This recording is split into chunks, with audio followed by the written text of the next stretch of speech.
Hello കൂട്ടുകാരെ, എല്ലാവർക്കും good morning. ഇന്നൊരു മഴ ദിവസമാട്ടോ. എന്തായാലും അഹമ്മദാബാദിലുണ്ടായ വിമാന അപകടത്തിൽ നമുക്ക് എല്ലാവർക്കും സങ്കടം ഉണ്ടാവും. കാരണം അമ്മയെ വിളിച്ചവർ, ഭർത്താവിനെ വിളിച്ചവർ, മക്കളെ വിളിച്ചവർ, കാമുകിയെ വിളിച്ചവർ, ഞങ്ങൾ പറക്കാൻ തുടങ്ങുകയാണ് കേട്ടോ എന്ന് പറഞ്ഞിട്ട് വെച്ചതായിരിക്കൂലേ. പക്ഷെ അവരൊക്കെ പറഞ്ഞത് നിത്യതയുടെ കവാടത്തിലേക്കായിരുന്നു എന്ന് ഓർക്കുമ്പോൾ എല്ലാവർക്കും സങ്കടം. നമുക്ക് പ്രാർത്ഥിക്കാം, ഇനി ഒരിക്കലും ആർക്കും അങ്ങനെ ഒരു ദുരനുഭവം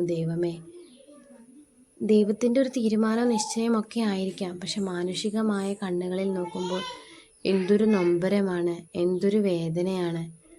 എന്തിനാണ് ദൈവമേ ഇങ്ങനൊരവസ്ഥ തന്നേ എന്ന് അറിയാണ്ട് ചിന്തിച്ചു പോകും അല്ലേ. നിങ്ങളുടെ അവിടെയൊക്കെ മഴയുണ്ടോ കൂട്ടുകാരെ? മഴയുള്ളവരൊക്കെ ഒന്ന് കമൻറ്റ് ചെയ്യണേ.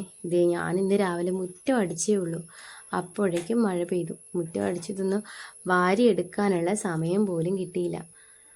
അപ്പോഴേക്കും മഴ പെയ്ത് ആകെ തകർത്ത് കളഞ്ഞു. ഇന്നിനി സ്കൂളിൽ പോകുന്ന ദിവസമൊക്കെ ഇങ്ങനെ രാവിലെ മഴയാകുമ്പോൾ എന്തൊരു ബുദ്ധിമുട്ടായിരിക്കും. പിള്ളേരെ വണ്ടിയിൽ കയറ്റി വിടുന്നത് വരെ ഭയങ്കര ഒരു ബുദ്ധിമുട്ടാണ്. മഴയൊന്ന് തോർന്ന് മാറി നിന്നാൽ മതിയായിരുന്നു. സ്കൂളിലേക്ക് പോകുന്ന സമയമാകുമ്പോഴേക്കും എന്നൊരു പ്രാർത്ഥനയുണ്ട്.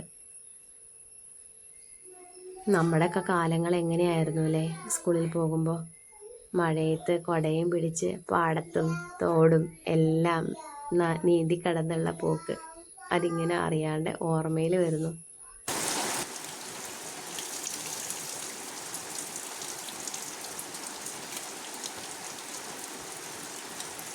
എങ്കിൽ ഇനി നമുക്ക് ലഞ്ച് ബോക്സും സ്നാക്സ് ബോക്സും കാണാം. സ്നാക്സിനായിട്ട് 3 പ്ലം ഇട്ട് കൊടുത്തു.